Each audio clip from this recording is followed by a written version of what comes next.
नमस्कार दोस्तों, आज की इस वीडियो में बात अलादीन और जादू के दीपक के बारे में। अलादीन और उसकी माँ बहुत निर्धन थे। उनका निर्वाह बहुत कठिनाई से होता था। किसी किसी दिन तो उनके पास खाने के लिए कुछ भी नहीं रहता था। एक बार तो ऐसा हुआ कि अलादीन सारे दिन काम ढूंढता रहा, परंतु उसे कोई काम न मिला। संध्या को थका हारा वह घर पहुंचा तो माँ ने बताया कि घर में अब चावल दाल थोड़ा ही बचा है।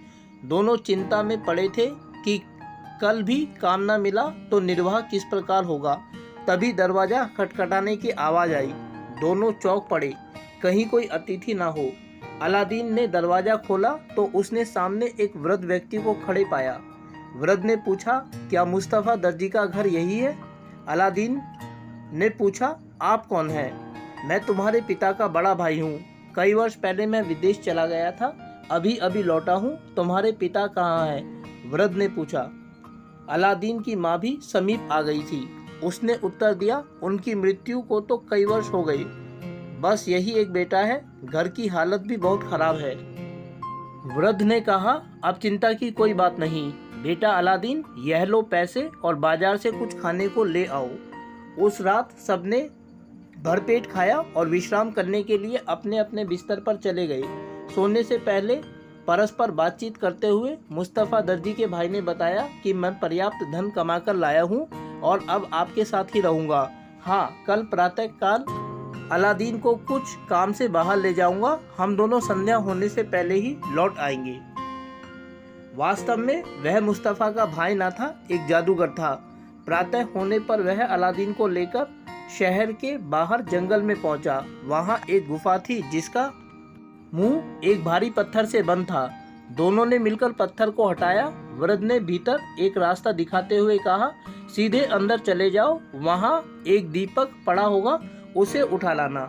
अलादीन गुफा के भीतर चला गया। भीतर एक कोठरी थी जिसमें घुसते ही उसकी आंखें चौंधिया गई। वह आश्चर्यचकित हो इधर उधर देखने लगा। कोठरी हीरे मोती और तरह तरह के रत्नों से भरी हुई थी। अलादीन ने उसमें से कुछ उठाकर अपनी जेब भर ली और कुछ अपनी झोली में डाल लिए। इतने में उसे अपने चाचा की आवाज़ सुनाई दी, जल्दी से दीपक मुझे पकड़ा दो। अब अलादीन का ध्यान दीपक की ओर गया। वहीं कोने में एक पुराना दीपक पड़ा था जिस पर धूल जमी हुई थी। अलादीन ने दीपक उठाया और गुफा के द्वार पर आ पहुंचा। चाचा जी, मेरा हाथ पकड़कर मुझे ऊपर खींच लीजिए, वह बोला। पहले दीपक मुझे पकड़ा दो, वृद्ध ने कहा। अलादीन अपनी बात पर डटा रहा और जादूगर अपनी बात पर। इस तरह कुछ समय बीत गया तो जादूगर क्रोधित होकर बोला, अच्छा तो फिर यहीं रहो। उसने गुफा के मुंह पर भारी पत्थर रख दिया और स्वयं वहां से चला गया। अलादीन बहुत चिल्लाया, परंतु किसी ने उसकी आवाज़ न सुनी। थककर वह जमीन पर बैठ गया। उसके हाथ में दीपक था। दीपक में किसी तरह रगड़ लग गई और एक जिन उसके सामने प्रकट हो गया। अलादीन भय से कांपने लगा। इतने में ऊंची आवाज में जिन बोला, बोलिए मालिक, क्या हुक्म है? अलादीन ने कांपते स्वर में पूछा, तुम कौन हो? जिन ने उत्तर दिया, मैं इस दीपक का सेवक हूँ।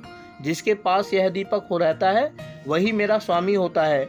अब अलादीन की जान में जान आई। वह बोला, मुझे मेरे घर पहुंचा दो। जिन ने पलक मारते ही अलादीन को उसके घर पहुंचा दिया। अलादीन ने जिन से कहकर एक बहुत सुंदर महल बनवाया और अपनी माँ के साथ उसमें सुख से रहने लगा। एक दिन अलादीन ने वहाँ के बादशाह की बेटी को देखा जो बहुत ही सुंदर थी। उसने सोचा इससे विवाह करना चाहिए। उसने कई बहुमूल्य रत्न देकर अपनी माँ को बादशाह के पास भेजा। बादशाह ने जब अलादीन की अपार धन दौलत के बारे में सुना तो अपनी बेटी का विवाह उसके साथ कर दिया। दोनों पति पत्नी सुख से रहने लगे। एक दिन अलादीन किसी काम से बाहर गया। पीछे से गली में एक आवाज़ सुनाई पड़ी, पुराने दीपकों के बदले में नए दीपक ले लो। अलादीन की पत्नी ने सुना तो उसे अलमारी में पड़े पुराने दीपक का ध्यान आया। उसने आवाज़ देने वाले आदमी को बुलाया और पुराना दीपक दिखाया और पूछा, क्या इसके बदले में कोई दीपक दे सकते हो? वृद्ध ने तुरंत कहा, हाँ हाँ, इनमें तो कोई सा दीपक चुन लो। शहजादी ने एक चमकता हुआ सुंदर दीपक चुना और पुराने दीपक के बदले में उसे ले लिया। वह जैसे ही पीछे मुड़ी कि सारा महल हिलने लगा और पलक मारते ही शहजादी समेत उड़ गया। अलादीन वापस आया तो शहजादी और महल को ना पाकर व्याकुल हो गया। इधर उधर पूछने पर मालूम हुआ कि कोई दीपक बेचने वाला आया था। वह तुरंत सब कुछ समझ गया। अलादीन बहुत दिनों तक उनकी खोज में रहा। अंत में उसने बूढ़े जादूगर और शहजादी का पता लगा लिया। एक रात वह भेष बदलकर महल में घुस गया।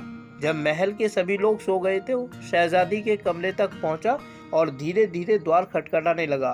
शहजादी के पूछने पर उसने धीमे से अपना नाम बताया। शहजादी उसे देखकर बहुत प्रसन्न हुई। उसने बताया कि बूढ़ा बहुत बीमार है, पर एक क्षण के लिए भी दीपक को नहीं छोड़ता। अलादीन ने शहजादी से कहा, जैसे ही उसे नींद आ जाए मुझे बुला लेना, मैं पास ही छिपा रहूँगा। शहजादी दूसरे दिन से वृद्ध को अपने हाथ से दवा पिलाती और भोजन कराती, परंतु बूढ़ा इतना चालाक था कि दीपक को हमेशा अपने सिरहाने रखता। जरा सी भी खटका होता कि वह चौंक कर उठ बैठता और दीपक को टटोलने लगता। एक बार शहजादी ने उसे सोते देखा तो झट से दीपक निकालकर अलादीन को पकड़ा दिया। अलादीन ने शीघ्रता से दीपक को रगड़ा और जिनके प्रकट होने पर उसने कहा, शहजादी समेत मुझे मेरे देश ले चलो। जिन उन्हें लेकर चल पड़ा। बूढ़ा जादूगर पकड़ो पकड़ो चिल्लाता हुआ वहीं गिर पड़ा। उधर शहजादी के पिता की भी मृत्यु हो चुकी थी। उस देश का राज्य भी अलादीन को मिल गया।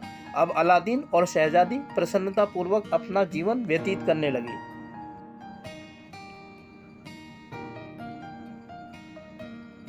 तो दोस्तों देखा, जादू के दीपक की यह कहानी दिखाती है कि अगर हम ईमान के सच्चे हैं और अपने दिल के साफ हैं तो ऊपर वाला भी हमारी मदद करता है। उम्मीद करता हूँ कि आप लोगों को वीडियो अच्छी लगी होगी और साथ ही आपसे अनुरोध करता हूँ कि यदि वीडियो अच्छी लगी तो वीडियो को लाइक और चैनल को सब्सक्राइब जरूर करें। इसके अलावा आगे आने वाले अन्य दिनों में अन्य वीडियोज़ को देखने के लिए जुड़े रहें मेरे साथ मेरे इस यूट्यूब चैनल पर, जिसका नाम है सिंपल एजुकेशन। फिलहाल आप लोगों से विदा लेना चाहूँगा। वीडियो को देखने के लिए आपका बहुत बहुत धन्यवाद।